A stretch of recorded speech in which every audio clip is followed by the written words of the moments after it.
आज की वीडियो में क्या क्या है, आप सबसे पहले यह मुलाहिजा कीजिए। इसकी पहली खूबी इसके इक्तदार की तवालत थी। यह करीबन 50 साल हिंदुस्तान का बादशाह रहा। आप में से कोई शख्स इस अंगूठी पर कोई ऐसा फिक्रा लिखते जिसे मैं खुशी के वक्त पढ़ूं तो मैं उदास हो जाऊं, और जब मेरे ऊपर उदासी का वक्त आए तो मैं वो फिक्रा पढ़ूं और मैं खुश हो जाऊं। आप गरीब हैं, आपका नुकसान हो गया, आपके साथ धोखा हो गया, आपको तंग किया गया, आपका हक मार लिया गया, या फिर आप जख्मी हो गए। मैं हूं जावेद चौधरी और आप देख रहे हैं माइंड चेंजर।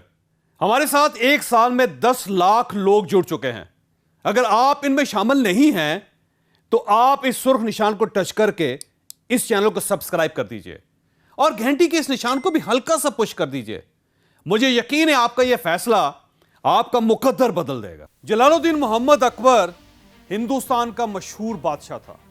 यह बादशाह अपनी 4 खसूसियात की वजह से तारीख में हमेशा जिंदा रहेगा। इसकी पहली खूबी इसके इक्तदार की तवालत थी। यह करीबन 50 साल हिंदुस्तान का बादशाह रहा। इसके बाद सिर्फ औरंगजेब आलमगीर को इतनी लंबी बादशाह नसीब हुई। यूं अकबर आजम दुनिया में तवील अरसे तक बादशाह रहने वाले बादशाहों में शामिल है, और यह एक इजाज की बात है। दूसरी खूबी, इसकी सल्तनत बहुत तवील थी। इसका शुमार हिंदुस्तान के उन 3 बादशाहों में होता है जिन्होंने पूरे बरसगीर पर हुकूमत की। यह बंगाल से लेकर काबुल तक बादशाह था। इसकी तीसरी इंफरादियत दीन अकबरी था। इसे ताकत और इक्तदार के नशे में एक नए मजहब की बुनियाद रखती, लेकिन यह मजहब इसके साथ ही फौत हो गया। और इसकी चौथी और आखिरी खूबी इसके 9 रत्न थे। जलालुद्दीन मोहम्मद अकबर एक अनपढ़ शख्स था, मगर उसने अपनी इस खामी का दिलचस्प हल तलाश किया।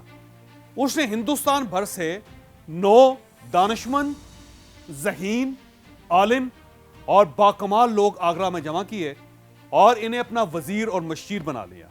ये 9 आलम तारीख में 9 रत्न के नाम से मशहूर हैं, और ये अकबर आजम की असल ताकत थे।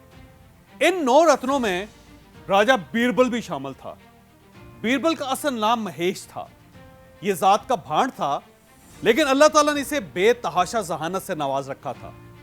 बीरबल शुरू में इंतहाई गरीब और मफलूकुल हाल था, लेकिन यह एक इत्तफाक से अकबर आजम के दरबार में आ गया, और इसने अपनी बातों से अकबर आजम को इतना मुतासर कर लिया कि अकबर ने इसे अपने दरबार का हिस्सा बना लिया, और यह फिर आहिस्ता आहिस्ता 9 रत्नों में शामिल हो गया।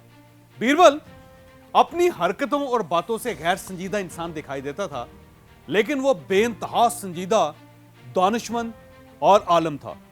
वो हिंदी जुबान का शायर भी था। बादशाह रोज उसके साथ गप लगाता था। बीरबल वजीरिस्तान फतह करने के लिए हमारे आज के ट्राइबल एरियाज में आया और पश्तूनों के हाथों मारा गया। यह खबर जब आगरा पहुंची तो अकबर को इतना सदमा हुआ था कि उसने 2 दिन तक खाना नहीं खाया था। बीरबल किस कदर समझदार इंसान था, आप इसका अंदाजा एक छोटे से वाक्य से लगा लीजिए। अकबर आजम ने एक दिन अपने दरबार में एक अंगूठी दिखाई और अपने तमाम दरबारियों से कहा, मैं चाहता हूं आप में से कोई शख्स इस अंगूठी पर कोई ऐसा फिक्रा लिखते जिसे मैं खुशी के वक्त पढ़ूं तो मैं उदास हो जाऊं, और जब मेरे ऊपर उदासी का वक्त आए तो मैं वो फिक्रा पढ़ूं और मैं खुश हो जाऊं। सब ने मुख्तलिफ फिक्रे तजवीज किए, लेकिन बादशाह मुतमईन ना हुआ। जब सब हार गए तो बीरबल आगे बढ़ा। उसने बादशाह से अंगूठी ली, 1 दिन की मोहलत तलब की, और दूसरे दिन बादशाह को अंगूठी वापस कर दी। बादशाह ने अंगूठी देखी तो उस पर लिखा था, यह वक्त भी गुजर जाएगा। फिक्रा हकीकतन जानदार था। जब बादशाह उदास होता था तो वो अपना हाथ ऊपर करके अंगूठी पर नजर डालता था, और यह पढ़ करके यह वक्त भी गुजर जाएगा खुश हो जाता था। और वह जब खुशी के आलम में यह पढ़ता था, यह वक्त भी गुजर जाएगा, तो वो उदास हो जाता था।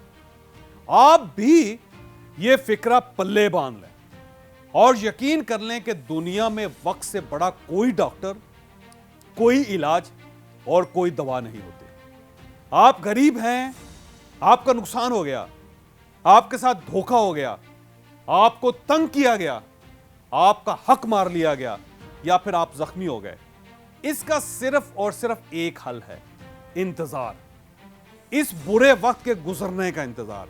ये याद रखें, वक्त जैसा भी हो, अच्छा हो या बुरा हो, तेज हो या सुस्त हो, ये बहरहाल गुजर जाता है और इसके बाद बिल्कुल नया वक्त आ जाता है। चुनांचे खुश हो तो भी ये सोच लें कि ये वक्त भी गुजर जाएगा, और अगर आप उदास और परेशान हैं तो भी ये जान लें कि ये वक्त गुजर जाएगा। वक्त, पानी और हवा ने बहरहाल गुजरना होता है, हम इन्हें रोक नहीं सकते। बस हमें सिर्फ एक चीज का ख्याल रखना चाहिए, हम कहीं अपनी खुशी से दूसरों को जख्मी ना कर दें और अपनी किसी बेवकूफ़ी से अपनी परेशानी और अपनी उदासी में इतना इजाफा ना कर लें कि हमारा कोई जिस्मानी नुकसान हो जाए। हम कोई रिश्ता तोड़ दें, किसी दोस्त को नाराज कर दें और अपने जिस्म को कोई बीमारी, कोई अजियत दे दें। चुनांचे हालात जैसे भी हों, हर वक्त ये याद रखें, ये वक्त भी गुजर जाएगा। अगर आपको ये वीडियो पसंद आई हो तो आप इसे किसी न किसी के साथ जरूर शेयर कीजिएगा। ये इंशाल्लाह किसी न किसी का माइंड और फिर मुकद्दर जरूर चेंज करेगी।